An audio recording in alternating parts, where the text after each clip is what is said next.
Good afternoon. I'm deeply honored to be here to address all of you during this commencement ceremony. My roots in this community are very deep. My family and I moved here in 1957 when I was 2 years old. During that time, there have been many changes to this particular place, this campus here, where the Northern Academy is housed. I remember going through these grounds when I was young, and these grounds housed a bustling medical complex. Then for many years, it was mostly empty and abandoned, and that was sad. My wife many times would say, after we'd drive by or walk through the grounds, she'd say this place would be a wonderful campus for a college and another school, and now it is. I've been so pleased to see the changes that have taken place here and to see this place brimming with life. I've greatly enjoyed the times when I've been here or other venues like the Paramount Theater in downtown Middletown to experience the beautiful dance and music performances by you and all of your schoolmates. You are an enormously talented group of people, and you have much to offer the world. Because the visionaries behind your school had the courage to transform this campus, this place is now alive with art, music, dance, and academic rigor, and you are all testaments to and products of that vision. Again, right here, there has been so much change. You graduates also are about to experience further change. That's what we're celebrating in this commencement ceremony. It's funny how we celebrate the end of a specific academic program with something called a commencement, because that word really means a beginning. But that's what you are on the brink of, a new beginning within your lives, whether it will be additional schooling, employment, or something else. You're facing change, and that can be nerve-wracking, but it also can be exhilarating and exciting. You've already had to face great change in just the last few months. Who would have known at the beginning of the academic year that we would be required to social distance, wear masks, and conduct learning online? I still am amazed how you can do dance and music and art online. I know I can't, so congratulations to you for doing that. But all of those changes, along with the sickness and death, the lockdown of our society, businesses closing, and massive unemployment have shaken our society to its core. But you have overcome all of that to be here today. In fact, by being here today, you show that you have absorbed and embodied one of the core values of this school, resiliency. When you look back on your experience here, I hope you will see that the school's focus on the core values of integrity, resiliency, and compassion not only will help you develop your character and moral compass, but will arm you with what you need to live, grow, and thrive in this very complex and sometimes confusing world that we live in. When I reflect on those core values, I'm reminded of my own experience when I went to Orange County Community College here in Middletown. While there, I enjoyed two courses. Well, I enjoyed a lot of courses, but two courses in particular stood out in humanities literature, and I had the same professor, Dr. Emanuel Rosenblum. He was wonderful, and he focused his teaching and his courses on similar values. In fact, to him, he emphasized the true, the good, and the beautiful. I still remember his course and his focus, and I think about him and what he taught. And I hope through your lives that you remember to focus your life on those values and the values of integrity, resiliency, and compassion that you've learned here at Northern Academy. We need so much more of that, especially in today's world. Many times speakers at a commencement want to impart a word or two of wisdom for the graduates. Here's my attempt, and I hope it resonates with you. I know there are many who would say that you must be the best at whatever it is you do. Be the best, overcome everybody, beat everyone out. That's a typical belief within our society.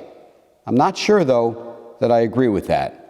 Yes, we all want to be the best at what we do, but I think there's something that goes deeper and carries more meaning. It's this: Rather than always striving to be the best, I believed we are called to do our best. Let me give you some examples of what I mean. I remember way back in second grade, I came home with my report card. I had straight A's in all my classes. I did get a B in conduct, though. My mom and dad, though, they weren't impressed with the straight A's. They were more concerned with the fact that I received a B in the making good effort category. I've never forgotten that. It instilled in me the desire and the need to make my best effort in whatever it was I was doing. Another example. I used to coach my children's soccer teams. After one game that we won, I was pretty upset with the team, and they knew it. I told them that although we won, that wasn't the most important thing. To me, the more important point was that they didn't show good effort. They didn't play their best. There was another game we lost, but after that game, I praised the team and I congratulated them. Why? Because they did their best.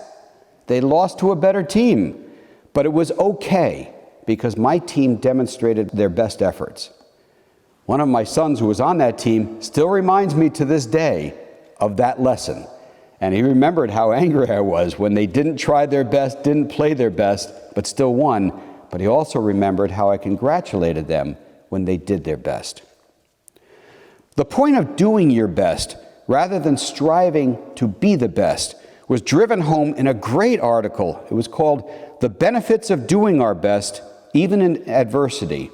And that was in just a recent edition, the May 14th edition of the Epoch Times. I get the paper every week and have wonderful articles. The author of that article made the point that asking someone to be the best and asking someone to do their best are two very different things.